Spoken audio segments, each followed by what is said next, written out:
Hello friends, once again welcome back to my channel. ಈ ದಿನ ನಾವು ಶಿಕ್ಷಕರು ಅಪ್ಲೋಡ್ ಮಾಡಿರುವಂತಹ ಲೆಸನ್ ಪ್ಲಾನ್ ಅನ್ನು HM ಲಾಗಿನ್ನಲ್ಲಿ ಸ್ಯಾಟ್ಸ್ನಲ್ಲಿ ಯಾವ ರೀತಿಯಾಗಿ ಅಪ್ರೂವ್ ಮಾಡೋದು ಅಂತ ಹೇಳಿಬಿಟ್ಟು ನೋಡೋಣ. ಫ್ರೆಂಡ್ಸ್, ಈಗಾಗಲೇ ನಾನು ಸ್ಯಾಟ್ಸ್ನಲ್ಲಿ ಯಾವ ರೀತಿಯಾಗಿ LBA ಅಂಕಗಳನ್ನು ಎಂಟ್ರಿ ಮಾಡೋದನ್ನು ಅಂತ ಹೇಳಿಬಿಟ್ಟು ವಿಡಿಯೋ ಮಾಡಿದ್ದೀನಿ. ಅಷ್ಟೇ ಅಲ್ಲದೆ ಸ್ಯಾಟ್ಸ್ನಲ್ಲಿ ಯಾವ ರೀತಿಯಾಗಿ ನಾವು ಲೆಸನ್ ಪ್ಲಾನನ್ನು ಅಪ್ಲೋಡ್ ಮಾಡೋದು ಅಂತ ಹೇಳಿಬಿಟ್ಟು ಆ ವಿಡಿಯೋ ಸಹ ಹಾಕಿದ್ದೀನಿ. ಸೊ ಇಲ್ಲಿಯವರೆಗೆ ನಿಮಗೆ ನನ್ನ ವಿಡಿಯೋಸ್ ಇಷ್ಟ ಆದರೆ ನನ್ನ ಚಾನಲನ್ನು ಸಬ್ಸ್ಕ್ರೈಬ್ ಮಾಡಿ, ಲೈಕ್ ಮಾಡಿ, ಶೇರ್ ಮಾಡಿ. ಬನ್ನಿ ನೋಡೋಣ. ಸೊ ಯಾವುದಾದ್ರೂ ಒಂದು ವೆಬ್ ಬ್ರೌಸರ್ ಓಪನ್ ಮಾಡಿಬಿಟ್ಟು LBA ಲಾಗಿನ್ ಸ್ಯಾಟ್ಸ್ ಅಥವಾ LBA ಲಾಗಿನ್ ಅಂತ ಹೇಳಿ ನೀವು ಟೈಪ್ ಮಾಡಿದ್ರೂ ಸಹ ನಿಮಗೆ ಈಸಿಯಾಗಿ ಈ ರೀತಿಯಾದಂತಹ ಒಂದು ಪೇಜ್ ಓಪನ್ ಆಗುತ್ತೆ. ಇಲ್ಲಿ ಬಹಳಷ್ಟು ಲಿಂಕಲ್ಲಿ ಸ್ಟಾರ್ಟಿಂಗಲ್ಲೇ ನಮಗೆ ಸೈನ್ ಇನ್ ಅನ್ನೋ ಒಂದು ಲಿಂಕ್ ಸಿಗುತ್ತೆ. ಅದನ್ನು ಕ್ಲಿಕ್ ಮಾಡಿದ್ರೆ ನೆಕ್ಸ್ಟ್ ನಮಗೆ ಒಂದು ಪೇಜ್ ಸಿಗುತ್ತೆ. ಫ್ರೆಂಡ್ಸ್, ಸ್ವಲ್ಪ ಸರ್ವರು ಬ್ಯುಸಿ ಇರೋದ್ರಿಂದ ಸ್ವಲ್ಪ ತಡ ಆಗ್ತಾ ಇರುತ್ತೆ. ಸೊ ಅದನ್ನು ನೀವು ವರಿ ಮಾಡಿಬಿಡಿ. ಸೊ ಕಂಟಿನ್ಯೂ ಮಾಡಿ. ಇಲ್ಲಿ ಲಾಗಿನ್ ಆಸ್ ಟೀಚರ್ ಅಂತ ಇಷ್ಟು ದಿನ ಮಾಡಿದ್ವಿ, ಬಟ್ HM ಅಪ್ರೂವ್ ಮಾಡೋದ್ರಿಂದ ನಾವು ಲಾಗಿನ್ ಆಸ್ ಸ್ಯಾಟ್ಸ್ ಯೂಸರ್ ಅಂತ ಹೇಳಿಬಿಟ್ಟು ಕ್ಲಿಕ್ ಮಾಡಬೇಕು.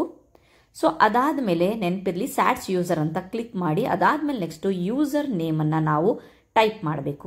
ಇಲ್ಲಿ ಯೂಸರ್ ನೇಮ್ ಅನ್ನೋದು ಯಾವುದೇ ಒಂದು HMನ KGID ನಂಬರ್ ಆಗಿರೋದಿಲ್ಲ, ಶಾಲೆಯ ಒಂದು ಯೂಸರ್ ನೇಮ್ ಆಗಿರುತ್ತೆ. ಅಂದರೆ ಇಷ್ಟು ದಿನ ನಾವು ಸ್ಯಾಟ್ಸಲ್ಲಿ ಏನನ್ನೇ ಒಂದು ಎಂಟ್ರಿ ಮಾಡೋಕ್ಕೆ ನಾವು ಏನು ಯೂಸರ್ ನೇಮನ್ನು ಯೂಸ್ ಮಾಡ್ತಿದ್ವೋ ಅದೇ ಯೂಸರ್ ನೇಮನ್ನು ನಾವು ಇಲ್ಲಿ ಯೂಸ್ ಮಾಡಬೇಕಾಗತ್ತೆ. ಟೈಪ್ ಮಾಡಿದ ತಕ್ಷಣ ಸ್ಯಾಟ್ಸ್ ಯೂಸರ್ ನೇಮ್ ಹಾಕಿ ಅಲ್ಲಿ ಟೈಪ್ ಮಾಡಿ ನಾವು ಸೆಂಡ್ OTP ಅಂದ ತಕ್ಷಣ ರಿಜಿಸ್ಟರ್ ನಂಬರಿಗೆ ಒಂದು 6 ಅಂಕಿಯ OTP ಬರುತ್ತೆ. ಈ 6 ಅಂಕಿಯ OTPಯನ್ನು ಎಂಟ್ರಿ ಮಾಡೋಕ್ಕೆ ನಮಗೆ 10 ನಿಮಿಷಗಳ ಕಾಲಾವಕಾಶ ಇರುತ್ತೆ. ಇಲ್ಲಿ 6 ಬಾಕ್ಸಸ್ಸಲ್ಲಿ OTP ಬಂದ ಮೇಲೆ ನಾವು ಆ OTPಯನ್ನು ಇಲ್ಲಿ ಎಂಟ್ರಿ ಮಾಡಬೇಕು. ಸೊ ಎಂಟ್ರಿ ಮಾಡಿದ್ದೀವಿ. ಇಲ್ಲಿ ವೆರಿಫೈ OTP ಅಂತ ಇದೆ, ಅದನ್ನು ಕ್ಲಿಕ್ ಮಾಡಿದ ತಕ್ಷಣ ವೆರಿಫೈಯಿಂಗ್ ಅಂತ ಹೇಳಿಬಿಟ್ಟು ತೋರಿಸ್ತಾ ಇದೆ. ಸೊ ವೆರಿಫೈಯಿಂಗ್ ಅದಾದಮೇಲೆ ಇದು ಹೋಮ್ ಪೇಜ್ ಓಪನ್ ಆಗುತ್ತೆ. ನೀವು ನೋಡಬಹುದು ಇಲ್ಲಿ ಲೆಫ್ಟ್ ಸೈಡಲ್ಲಿ 3 ಗೆರೆಗಳುಳ್ಳ ಒಂದು ಐಕಾನ್ ಇದೆ, ನೀವು ನೋಡ್ತಾ ಇದ್ದೀರಾ. ಸೊ ಆ ಐಕಾನನ್ನು ಓಕೆ ಕೊಟ್ಟರೆ ಲೆಸನ್ ಪ್ಲಾನ್ ಡೀಟೇಲ್ಸ್ ಮತ್ತು ಅಸೆಸ್ಮೆಂಟ್ ಅನ್ನೋ 2 ಡಿಸ್ಪ್ಲೇ ಆಗುತ್ತೆ. ಇಲ್ಲಿ ಲೆಸನ್ ಪ್ಲಾನ್ ಡೀಟೇಲ್ಸ್ ಅನ್ನು ಕ್ಲಿಕ್ ಮಾಡಿದ ತಕ್ಷಣ ನಮಗಿಲ್ಲಿ ಕ್ಯಾಲೆಂಡರ್ ಓಪನ್ ಆಗುತ್ತೆ. ಯಾವ ರೀತಿಯಾಗಿ ನಾವು ಟೀಚರ್ ಆಗಿ ಲೆಸನ್ ಪ್ಲಾನ್ ಅನ್ನು ನಾವು ಅಪ್ಲೋಡ್ ಮಾಡ್ತಿರುವಾಗ ಕ್ಯಾಲೆಂಡರ್ ಬಂತು, ಅದೇ ರೀತಿ ಇಲ್ಲೂ ಸಹ ಕ್ಯಾಲೆಂಡರ್ ಓಪನ್ ಆಗುತ್ತೆ. ಸೊ ಇಲ್ಲಿ ನಾನು ಜೂನಲ್ಲಿ ಯಾರ್ಯಾರು ಅಪ್ಲೋಡ್ ಮಾಡಿದ್ದಾರೆ ಅಂತ ಹೇಳಿಬಿಟ್ಟು ನೋಡ್ತಿರೋದ್ರಿಂದ ಆ ಶಾಲೆಯ 2 ಶಿಕ್ಷಕರು class 6 maths, class 7 science, next ಮತ್ತೆ ಕ್ಲಾಸ್ 6 ಮ್ಯಾಥ್ಸು ಯಾವ ಒಂದು ಡೇಟಿಂದ ಯಾವ ಡೇಟ್ವರೆಗೆ ಅನ್ನೋದು ಸಹ ಇಲ್ಲಿ ಶೋ ಆಗ್ತಾ ಇದೆ. ಇದು ಆರೆಂಜ್ ಕಲರಲ್ಲಿ ಡಿಸ್ಪ್ಲೇ ಆಗ್ತಾ ಇದೆ, ನೀವು ನೋಡ್ತಿರಬಹುದು. ಕಿತ್ತಳೆ ಬಣ್ಣದಲ್ಲಿ ಡಿಸ್ಪ್ಲೇ ಆಗ್ತಾ ಇದೆ.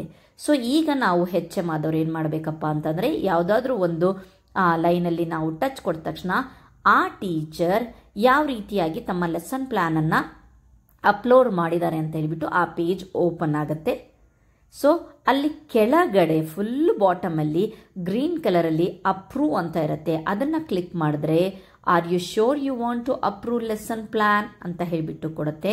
ಅಪ್ರೂವ್ ಅಂತ ನಾವು ಕ್ಲಿಕ್ ಮಾಡಿದ ತಕ್ಷಣ ಮೇಲೆ ಅಪ್ರೂವ್ಡ್ ಸಕ್ಸಸ್ಫುಲಿ ಅಂತ ಬರುತ್ತೆ. ನೀವು ನೋಡಬಹುದು ಗ್ರೀನ್ ಕಲರಲ್ಲಿ ಪಾಪಪ್ ಬಂದಿದೆ, ಅಪ್ರೂವ್ಡ್ ಸಕ್ಸಸ್ಫುಲಿ ಅಂತ. ಅಲ್ಲಿ ಅಪ್ರೂವ್ಡ್ ಬಂದ ತಕ್ಷಣ ಇಲ್ಲಿ ಆರೆಂಜ್ ಕಲರ್ ಇದ್ದಿದ್ದು ಯೆಲ್ಲೋ ಕಲರ್ ಆಯಿತು, ಅಂದರೆ ಅಪ್ರೂವ್ಡ್ಗೆ ಒಂದು ಸಿಂಬಲ್. ಓಕೆ, ನೀವು ನೋಡಬಹುದು. ಇನ್ನು ನೆಕ್ಸ್ಟು ಬೇರೆ ಡೇಟ್ಸ್ಗಳಲ್ಲಿ ಬೇರೆ ಒಂದು ಲೆಸನ್ ಪ್ಲಾನು ಸಹ ಅಪ್ಲೋಡ್ ಆಗಿದೆ, ಅದನ್ನು ಒಂದು ನೋಡೋಣ ಮಾದರಿಯಾಗಿ. ಮತ್ತೆ ಕ್ಲಿಕ್ ಕೊಟ್ಟ ತಕ್ಷಣ ಮತ್ತೆ ಅವರು ಮಾಡಿರುವಂಥ ಅವ್ರದ್ದು ಸ್ಟ್ಯಾಂಡರ್ಡ್ ನೋಡ್ಬೋದು, ಸಬ್ಜೆಕ್ಟ್ ನೇಮು, ಚಾಪ್ಟರ್ ನೇಮು, ಅವರು ಯಾವ ಡೇಟಲ್ಲಿ ಸ್ಟಾರ್ಟ್ ಮಾಡಿದ್ರು, ಯಾವ ಡೇಟಲ್ಲಿ ಎಂಡ್ ಮಾಡಿದ್ರು, ನೆಕ್ಸ್ಟ್ ಪ್ರೊಸೆಸ್ ಆ್ಯಂಡ್ ಆಕ್ಟಿವಿಟಿಯಲ್ಲಿ ಇಂಟ್ರೊಡಕ್ಷನ್ ಫೇಸಲ್ಲಿ ಏನು ಮಾಡಿದ್ರು, ಡೆವಲಪ್ಮೆಂಟ್ ಫೇಸಲ್ಲಿ ಏನು ಮಾಡಿದ್ರು, ಕನ್ಕ್ಲೂಷನ್ ಫೇಸಲ್ಲಿ ಏನು ಮಾಡಿದ್ರು, ಅದಾದಮೇಲೆ ಲಾಸ್ಟು ಚಾಪ್ಟರ್ ವೈಸ್ ಅಸೆಸ್ಮೆಂಟಲ್ಲಿ ಏನೇನು ಮಾಡಿದ್ರು ಅನ್ನೋದು ಎಲ್ಲ ಶೋ ಆಗುತ್ತೆ. ಮತ್ತೆ ಅಪ್ರೂವ್ ಕೊಟ್ಟ ತಕ್ಷಣ ಅದನ್ನೆಲ್ಲ ನೋಡಿ ನಾವು ಆರ್ ಯು ಶೋರ್ ಅಂದ ತಕ್ಷಣ ಅಪ್ರೂವ್ ಅಂತ ನಾವು ಕ್ಲಿಕ್ ಮಾಡಿದ ತಕ್ಷಣ ಒನ್ಸ್ ಅಗೇನ್ ಮತ್ತೆ ಆ ಒಂದು ಪಾಪಪ್ ಬರುತ್ತೆ, ಅಪ್ರೂವ್ಡ್ ಸಕ್ಸಸ್ಫುಲಿ ಅಂದ ತಕ್ಷಣ. ಅಲ್ಲಿ ಅಪ್ರೂವ್ಡ್ ಬಂದ ತಕ್ಷಣ ಇಲ್ಲಿ ನೀವು ನೋಡಬಹುದು ಮತ್ತೆ ಕಲರ್ ಚೇಂಜ್ ಆಯಿತು. ಅಂತಂದರೆ ಯಾವುದು ಆರೆಂಜ್ ಕಲರಲ್ಲಿತ್ತು ಅದು ಎಲ್ಲ ಯೆಲ್ಲೋ ಕಲರ್ಗೆ ಬಂತು ಅಂತಂದರೆ ನಮ್ಮ ಒಂದು ಶಿಕ್ಷಕರ ಅಪ್ಲೋಡ್ ಮಾಡಿರುವಂತಹ ಲೆಸನ್ ಪ್ಲ್ಯಾನ್ ಅಪ್ರೂವ್ ಆಗಿದೆ ಅಂತ ಹೇಳಿಬಿಟ್ಟು. ಓಕೆ, ಅದಾದಮೇಲೆ ನೆಕ್ಸ್ಟು ಮತ್ತೆ ಅಲ್ಲಿ ಹೋದಾಗ ಕೆಳಗಡೆ ಅಸೆಸ್ಮೆಂಟ್ ಅನ್ನೋದು ಸಹ ಒಂದಿದೆ. ಅದನ್ನು ನಾವು ಕ್ಲಿಕ್ ಮಾಡಿದ ತಕ್ಷಣ ಅಲ್ಲಿ LBA ಡೀಟೇಲ್ಸ್, ಅಸೆಸ್ಮೆಂಟ್ ಎಂಟ್ರಿ ಅಂತ ಇದೆ. LBA ಡೀಟೇಲ್ಸನ್ನು ಕೊಟ್ಟಾಗ ಅಲ್ಲಿ ಮೀಡಿಯಮ್ ಇದೆ, ಸೊ ಗ್ರೂಪ್ ಇದೆ, ಸಬ್ಜೆಕ್ಟ್ ಇದೆ, ಯಾವುದಾದ್ರೂ ಒಂದು ಕ್ಲಾಸಿನ ಸಬ್ಜೆಕ್ಟ್ ಆಗಿರಬಹುದು, ಅಥವಾ ಕ್ಲಾಸ್ 6 ಸೈನ್ಸ್ ಅಂತ ನೋಡಿದ ತಕ್ಷಣ ಚಾಪ್ಟರ್ 1 ಯಾರ್ಯಾರು ಮಾಡಿದ್ದಾರೆ ಅಂತ ಹೇಳಿಬಿಟ್ಟು HM ಅಲ್ಲೇ ನೋಡಬಹುದು. ಸೊ ಅಲ್ಲಿ ನೋಡಿದಾಗ ಆ ಒಂದು 6ನೇ ತರಗತಿಯ ಮಕ್ಕಳು ಅವರು ಪಡೆದಿರುವಂತಹ ಅಂಕ ಮತ್ತು ಅವರು ಪಡೆದಿರುವಂತಹ ಗ್ರೇಡ್ ನೀವು ನೋಡ್ಬೋದು. ಅಂಕನೂ ಇದೆ, ಸೊ ಗ್ರೇಡು ಇದೆ. ಸೊ ಈ ಎಲ್ಲ ಡೀಟೇಲ್ಸು HMಗಳು ನೋಡಬಹುದು ತಮ್ಮ ಲಾಗಿನ್ ಮೂಲಕ. ಅಲ್ಲಿ ಮತ್ತೆ ಬಾಟಮಲ್ಲಿ ಅಪ್ರೂವ್ ಅಂತ ಹೇಳಿಬಿಟ್ಟು ಗ್ರೀನ್ ಕಲರ್ ಇದಿದೆ, ಅದನ್ನು ನಾವು ಕ್ಲಿಕ್ ಮಾಡಬೇಕಾಗತ್ತೆ. ಮತ್ತೆ are you sure you want to approve assessment ಅಂತಂದರೆ ಈ ಒಂದು ಮೌಲ್ಯಾಂಕನ ನೀವು ಅಪ್ರೂವ್ ಮಾಡ್ತೀರಾ ಅಂತಂದರೆ ಮತ್ತೆ ನೀವು ಅಸೆಸ್ಮೆಂಟ್ ಅಪ್ರೂವ್ಡ್ ಸಕ್ಸಸ್ಫುಲಿ ಅಂತ ಬಂದಿದೆ. HM ಆದವರು ಆಯಾ ಶಾಲೆಯ ಶಿಕ್ಷಕರ ಲೆಸನ್ ಪ್ಲ್ಯಾನನ್ನು ಅಪ್ರೂವ್ ಮಾಡಬೇಕು, ಮತ್ತೆ LBA ಅನ್ನು ಸಹ ಅಪ್ರೂವ್ ಮಾಡಿದ್ರೆ ಸೊ ಅವರ ಒಂದು ಕೆಲಸ ಮುಗಿಯುತ್ತೆ. ಕೊನೆಯದಾಗಿ ಇಲ್ಲಿ ಗೊಂಬೆ ಆಕಾರ ಇದೆಯಲ್ಲ ಅದನ್ನು ಟಚ್ ಕೊಟ್ಟರೆ ಅಲ್ಲಿ ಲಾಗೌಟ್ ಅಂತ ಬರುತ್ತೆ. ಲಾಗೌಟ್ ಮಾಡಿದ ತಕ್ಷಣ ಲಾಸ್ಟಿಗೆ ಮತ್ತೆ ಈ ಪೇಜ್ ಓಪನ್ ಆಗುತ್ತೆ. ಸಾಕು. ಮತ್ತೆ ಒಂದು ಪಾಯಿಂಟ್ ನೆನ್ಪಿಟ್ಕೊಳ್ಳಿ, ಲಾಗಿನ್ ಆಸ್ ಟೀಚರ್ ಅಂತ ಅಂದರೆ ನಾವು ಟೀಚರು ಏನು ಸ್ಯಾಟ್ಸ್ LBS ಅಂಕಗಳನ್ನು ನಮೂದಿಸೋಕ್ಕೆ ಅಥವಾ ಲೆಸನ್ ಪ್ಲ್ಯಾನ್ ಯೂಸ್ ಮಾಡೋಕ್ಕೆ ಮಾಡ್ತೀವಿ, ಅದೇ HMಗಳು ಸ್ಯಾಟ್ಸ್ ಯೂಸರನ್ನು ಆನ್ ಮಾಡಿಕೊಂಡು ಪ್ರತಿಯೊಂದು ಹಂತವನ್ನು ಕಂಪ್ಲೀಟ್ ಮಾಡಬೇಕಾಗತ್ತೆ. ಫ್ರೆಂಡ್ಸ್, ಐ ಹೋಪ್ ನಿಮಗೆ ನನ್ನ ಒಂದು ವಿಡಿಯೋ ಅರ್ಥ ಆಗಿದೆ ಅಂದ್ಕೊಂಡಿದ್ದೀನಿ.